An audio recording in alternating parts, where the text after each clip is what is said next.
Hello les investisseurs, j'espère que vous allez bien et bienvenue dans ce nouvel épisode dans lequel je vous propose de parler de l'entreprise Home Depot qui va aussi et surtout me permettre de parler de l'immobilier en ce moment aux États-Unis, les impacts que ça peut avoir sur certaines entreprises dans ce secteur. On va aussi regarder les commentaires de la direction par rapport aux tarifs douaniers, à comment se passe globalement leur business en ce moment dans l'immobilier, à savoir que c'est une entreprise, comme on le verra juste après, qui a en fait une grande distribution pour les professionnels et les particuliers, sur tous les matériaux de rénovation, amélioration de la maison, etc. Et je vous en parle parce qu'ils ont publié les résultats hier et on en avait parlé il y a assez longtemps, donc on va redécouvrir tous les chiffres ensemble. Juste avant, comme d'habitude, je profite aussi des vidéos YouTube pour faire passer les messages aux membres du programme et de la communauté School. Nouvelle vidéo postée ce matin dans l'espace membre. On parle de la journée d'hier en bourse avec les corrections qu'on a eues après que le marché soit beaucoup monté. Et aussi, on continue les analyses sur de l'entreprise, comme sur YouTube d'ailleurs. C'est quelque chose que je fais au quotidien, d'analyser des entreprises, donc je vous en partage énormément. Et pour ceux qui veulent nous rejoindre dans le programme avec la partie formation, méthodologie, mes fichiers, etc., ou dans la communauté où je reposte et où on discute ensemble autour des vidéos que je faisais avant dans le programme, maintenant on peut aussi y accéder sans engagement via la communauté pour aller un petit peu plus loin et découvrir aussi tout le travail qu'on fait. N'hésitez pas à nous rejoindre, vous avez les liens en description, et merci à ceux qui nous ont rejoints aussitôt qu'aujourd'hui d'ailleurs. On va parler de Home Depot ici, mais je vous ai dit que je voulais aussi en profiter pour parler de l'immobilier. C'est un petit peu mon excuse. Vous avez plusieurs graphiques ici qui sont quand même très parlants. Tout d'abord, en haut, vous avez les ventes de maisons en milliers, donc ici, sur les 5 dernières années aux États-Unis. Vous voyez que jusqu'en 2022, on était entre globalement 58 000 et 65 000 transactions sur le graphique, à savoir que vous avez un point d'entrée tous les mois au niveau des valeurs.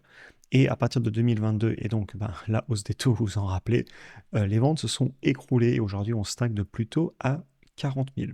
Et je voulais superposer en dessous, vous pouvez retrouver la corrélation avec les taux d'intérêt du 30 ans fixe sur l'immobilier aux États-Unis, début de la hausse tout début 2022, début de la baisse des transactions tout début 2022. Logique. Et vous prenez la courbe de Home Depot, eh bien, la baisse en bourse et les anciens points hauts qu'on avait fait sont tout fin 2021, tout début 2022 au niveau de mon pointeur rouge. Et le chiffre d'affaires, il est en hausse jusqu'au premier trimestre 2022 et ensuite il fait une longue traversée du désert avec une baisse et il faut attendre début 2024 pour retrouver les niveaux de début 2022 et le cours de l'action a fait un joli sourire, une jolie banane et hélas il a suivi cette tendance et cette négativité. Donc entreprise qui a beaucoup souffert à cause du narratif, mais pas que du narratif, aussi à cause d'une baisse de transactions sur l'immobilier. À savoir, soyons clairs là-dessus, beaucoup de rénovations se font quand les maisons changent de main. Quand on habite dedans avec tous les meubles, etc., oui, on peut faire des petits travaux, mais le gros d'une rénovation sur des biens immobiliers, c'est en partie quand on a un changement de propriétaire. On repeint les murs pour la vente, on rénove une vieille maison, etc. Et quand vous avez les transactions immobilières qui passent de 60 000 à 40 000, comme vous l'avez vu, à un moment, il ne faut pas rêver, ça va aussi impacter les business dans l'immobilier. Et ce n'est pas qu'aux États-Unis, hein, vous retrouvez en France les transactions faites chez les notaires, c'est des chiffres officiels. Pareil, les transactions se sont écroulées. Bref, Home Depot, entreprise fondée en 1978, c'est le leader américain de la vente au détail de produits pour la maison et la construction, c'est ce qu'on se disait. Ils ont 2300 magasins en Amérique du Nord. Ils offrent matériaux, outils et services aussi bien aux pros qu'aux particuliers. C'est un gros employeur, hein, plus de 460 000 emplois et un chiffre d'affaires de 152 milliards de dollars pour une capitalisation boursière d'un petit peu plus de 400 milliards au moment où je fais cette vidéo, ce qui nous fait un prix par rapport au chiffre d'affaires à 2. C'est une entreprise qui, sur 3 ans, a connu une croissance de son chiffre d'affaires de moins de 2% par an. Par contre, sur 5 ans, à plus de 7% par an. Et on va évidemment juste après aller voir la croissance annuelle composée du chiffre d'affaires sur le long terme. Hélas, et ça j'en reparlerai plus tard, mais c'est des business avec des marges quand même assez faibles. On est sur pas tout à fait de la grande distribution, c'est de la grande distribution spécialisée. Mais bon, les marges, ça va toujours être, hélas, certainement autour de 10%. On regardera les chiffres après ensemble, je ne l'ai pas en tête, mais ça m'étonnerait qu'on aille faire du 20% de marge nette. Pareil sur les flux de trésor, et en plus, on devra aller voir ça plus tard. J'entends parce que tous ces business, souvent, faire gaffe à l'inventaire, puisque, évidemment, il y a beaucoup d'inventaire vu qu'on est dans la grande distribution. L'entreprise se paye actuellement un prix par rapport au chiffre d'affaires, comme on disait, à 2,4, prix par rapport au flux de trésor à 28, un PER à 27 et un PER futur à 25. C'est pas des valorisations qui me paraissent basses, notamment par rapport à la croissance faible qu'on a eue récemment et aux faibles marges. Mais si on a eu une grosse croissance long terme, Ça peut s'expliquer. Ça peut aussi se justifier notamment sur le fait que c'est un payeur de dividendes. Je me rappelle de la vidéo d'il y a 1 an et demi, 2 ans. Il l'augmente, vous voyez ici, sur 3 ans et 5 ans de plus de 10% par an. Et c'est une entreprise qui est quand même assez connue pour être mature, avoir pignon sur rue, entreprise solide, bon père de famille, qui paye son dividende et qui augmente dans le temps. Et ici, vous avez les performances aussi sur 5 ans, plus 44%, et sur 10 ans, plus 245%. Donc l'entreprise s'est quand même très bien comportée en bourse, mais ça on le verra après. Quelques commentaires de la direction. Ils s'attendent à ce que les ventes soient stagnante et même en déclin si on fait ce qu'on appelle les comparable sales. Donc là, c'est généralement ce qu'ils font, ils comparent point de vente à point de vente. Donc vu qu'on ouvre des nouveaux points de vente, qu'on développe le business, on a de la croissance. Enfin, dans ce cas-là, il n'y a pas de croissance, mais on serait stable. Mais les ventes ont bien baissé si on compare entre 2024 et 2025. Et ils s'attendent aussi à un déclin sur les bénéfices par action par rapport à l'année fiscale 2024. Ils précisent évidemment que les taux d'intérêt élevés et la macroéconomie incertaine ont impacté la demande au niveau du consommateur, notamment au niveau de la rénovation, petite rénovation, amélioration des maisons. Et ils parlent aussi des tarifs douaniers, qu'ils pensent qu'ils vont réussir à bien gérer ça entre l'agilité de leur supply chain, là il y a un bout du texte qui manque à cause de la caméra, et aussi au fait qu'ils ont fait l'acquisition d'une entreprise. Je suis allé voir ce que c'est, GMS, et c'est un fournisseur de matériaux pour les professionnels, notamment GMS, le premier mot, la première lettre, c'est gypsum, et c'est en français, ça doit être c'est le composant du drywall. Le drywall, c'est le placo. Donc c'est en fait une entreprise qui au départ fournit du plâtre, du placo, et on voit qu'ils fournissent globalement beaucoup de matériaux de grosse construction.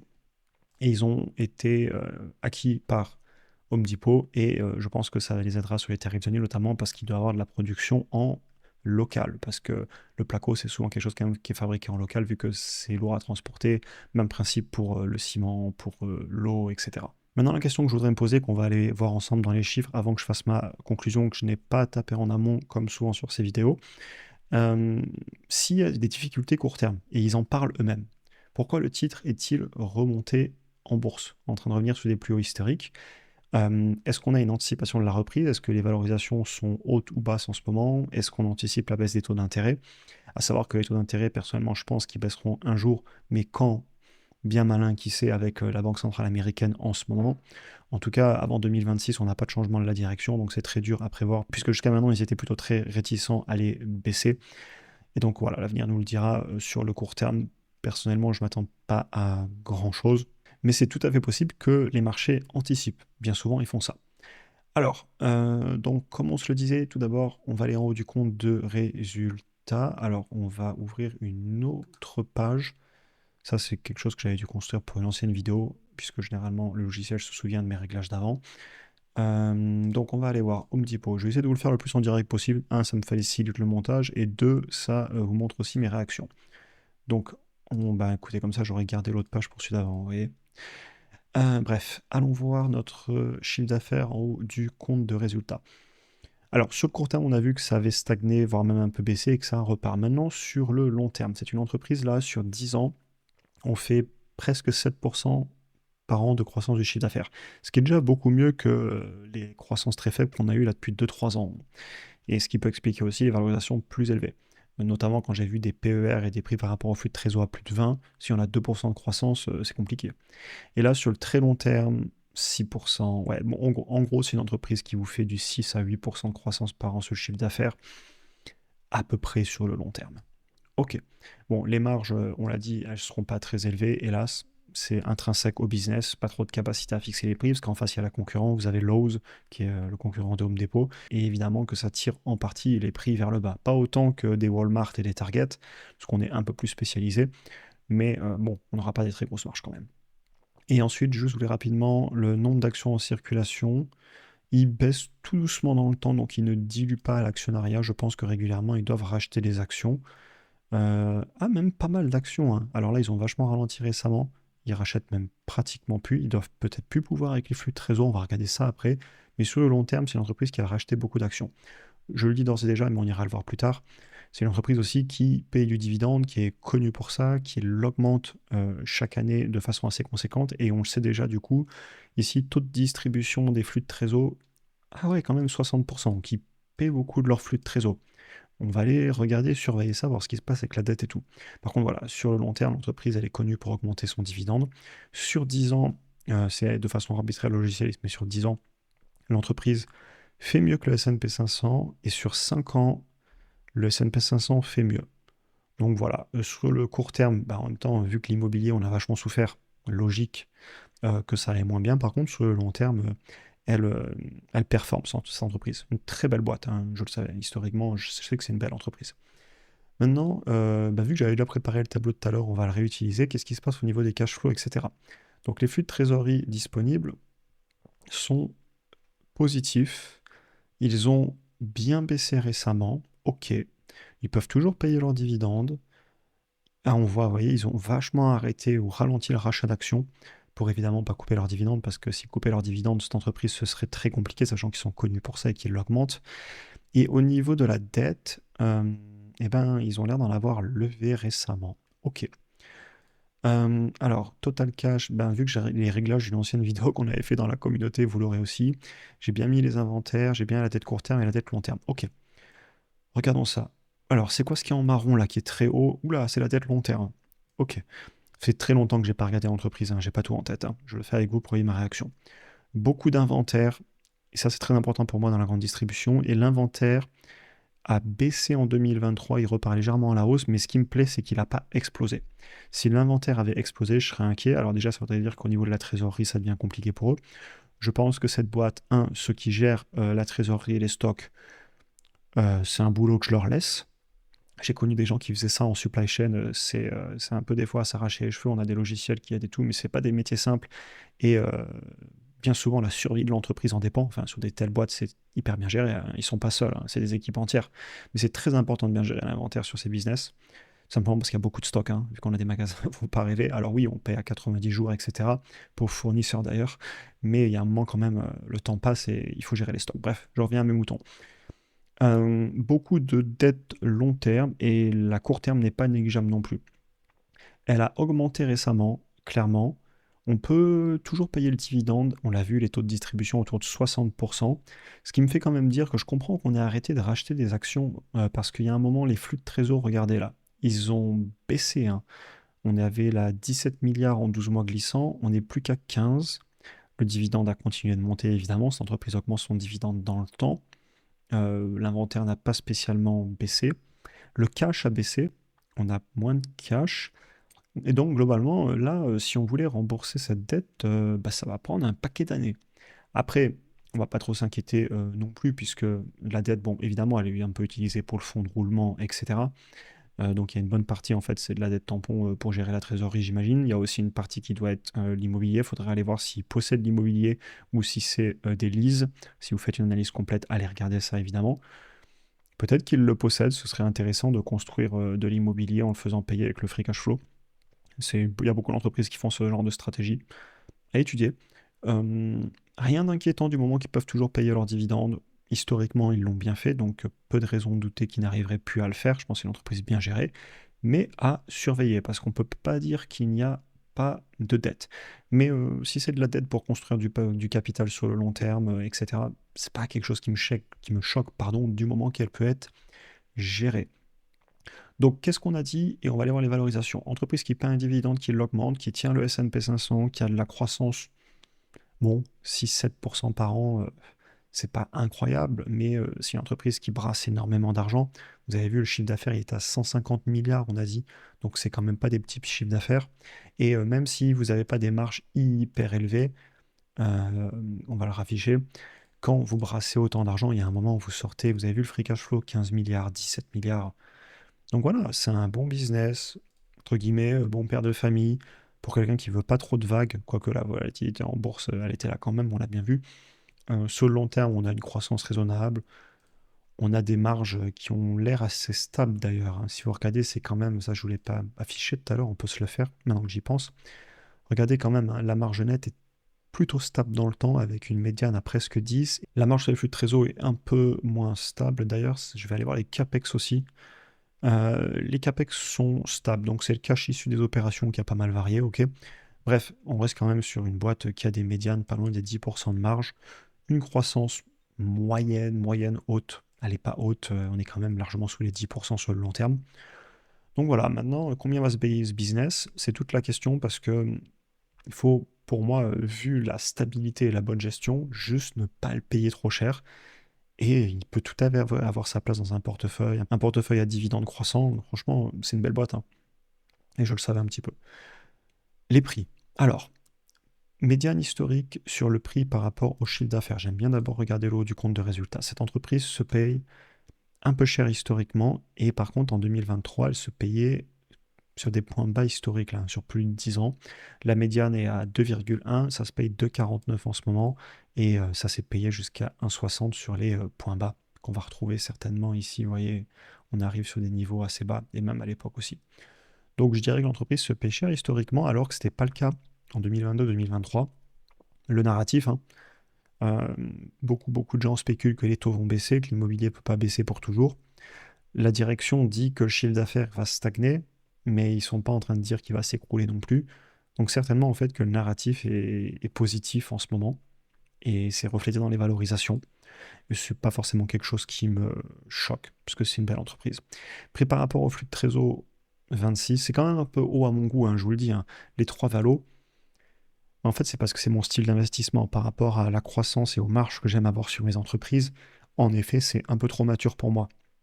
Mais ça ne veut pas dire que c'est pas un beau business, bien au contraire. Aujourd'hui, il se paye quand même un peu cher à mon goût.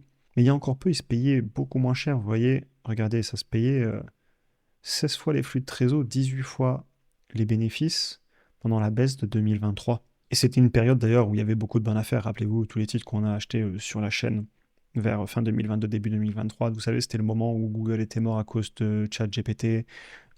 SoFi se faisait massacrer, IMS, et même, rappelez-vous, Meta, Nvidia, enfin bref, j'ai pas tout gardé en portefeuille parce qu'après j'ai fait ma rationalisation, mais c'était une époque où il y avait beaucoup de bonnes affaires. Aujourd'hui, c'est un peu, faut gratter un peu plus, mais on est juste à peine au-delà des médianes historiques. Bref, très belle entreprise, assez mature, qui se paie un petit peu cher historiquement en ce moment. Je vais taper ma conclusion et je vous retrouve pour la fin de la vidéo. Et d'ailleurs, cette vidéo m'aura permis de reparler un peu de l'immobilier. On a traversé un moment, et on traverse encore un moment difficile sur tout le secteur de l'immobilier. Et même une belle entreprise peut faire une sacrée correction et avoir des points d'entrée vraiment en dessous des médianes historiques en termes de valorisation. Le marché semble revenir sur du positif, et tant mieux pour cette entreprise, et tant mieux pour le marché immobilier, et juste tant mieux tout court. C'est-à-dire que l'immobilier aille mal, c'est pas bon pour les économies. Il y a énormément d'emplois derrière, la construction, euh, enfin, les agents immobiliers, les constructeurs de maisons, les grandes surfaces, etc. Belle gestion historique. Ils peuvent toujours payer leurs dividendes. Le taux de distribution est quand même un peu élevé, à plus de 60%, ou à tout juste 60%. Attention à la dette et à l'inventaire qui continuent à bien le gérer. C'est bien géré pour l'instant. Il ne faudrait pas que les flux de trésor s'écroulent. Vu la tendance qu'ils ont historique et vu la qualité de la direction, etc., c'est pas forcément quelque chose qui va m'inquiéter, mais c'est à surveiller. Les marges sont sous les 10%, pardon, aussi bien en flux de trésor qu'en bénéfices. Logique, hélas, vu le secteur. Mais c'est de la grande distribution, donc on a d'autres avantages dans la grande distribution. On brasse énormément d'argent. Donc même si les marges sont faibles, il y a un moment où on est quand même sur des machines à cash qui permettent de redistribuer aux actionnaires. On a pendant longtemps racheté les actions. On paye un dividende qui l'augmente.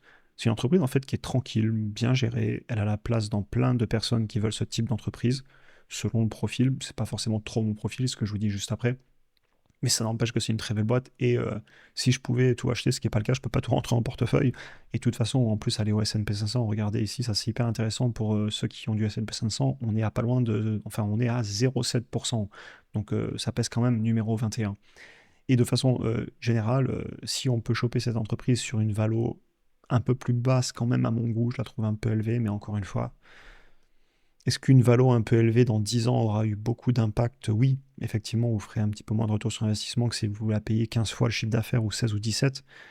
Mais si on continue à faire 7-8% de croissance par an, à payer un dividende, à racheter les actions, etc., dans 10 ans, si le business est toujours là, d'après votre analyse qualitative, faites le travail, hein.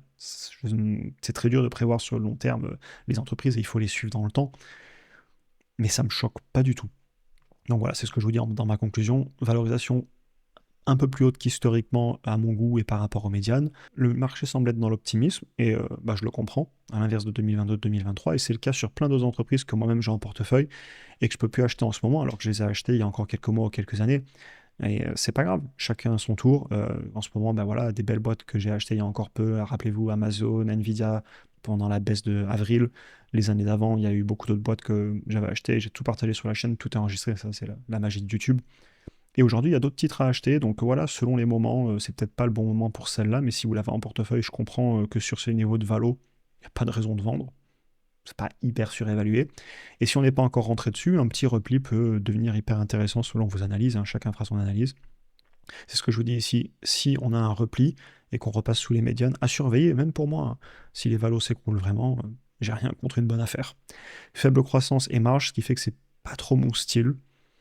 Mais il y a plein de profils différents. Je connais plusieurs personnes parmi vous dans le programme qui sont sur cette entreprise. Des profils qui ont envie de prendre un peu moins de risques aussi, au bénéfice des années. Le style d'investissement aussi. On est quand même sur des boîtes moins volatiles que les entreprises moins matures.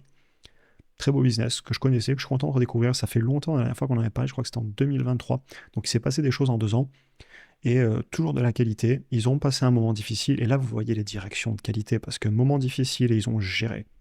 Et ça s'est vu dans les chiffres. Donc belle redécouverte. Clairement un dossier que je continuerai à suivre, surtout parce qu'il me permet de parler de l'immobilier. Et ça, c'est un secteur qui m'importe énormément déjà parce que j'ai de l'immobilier. Et la tendance en Europe est un petit peu mieux, mais c'est pas non plus glorieux, hein. Enfin, je parle en tout cas de mon marché en France. Quand je dis Europe, j'entendais, excusez-moi, France. Et donc, c'est un secteur que j'aime suivre, l'immobilier. J'espère que la vidéo vous aura intéressé. Comme je vous le disais, pour ceux qui souhaitent nous rejoindre, vous avez les liens en commentaire. Et dans le cas contraire, on se retrouve aussitôt que demain pour une nouvelle vidéo sur YouTube. Et pour ceux dans le programme, j'ai posté une vidéo ce matin. N'hésitez pas à aller la voir et je vous réponds dans les commentaires ici et là-bas. Je vous souhaite une excellente journée et à très bientôt pour un prochain épisode. Bonne journée à tous.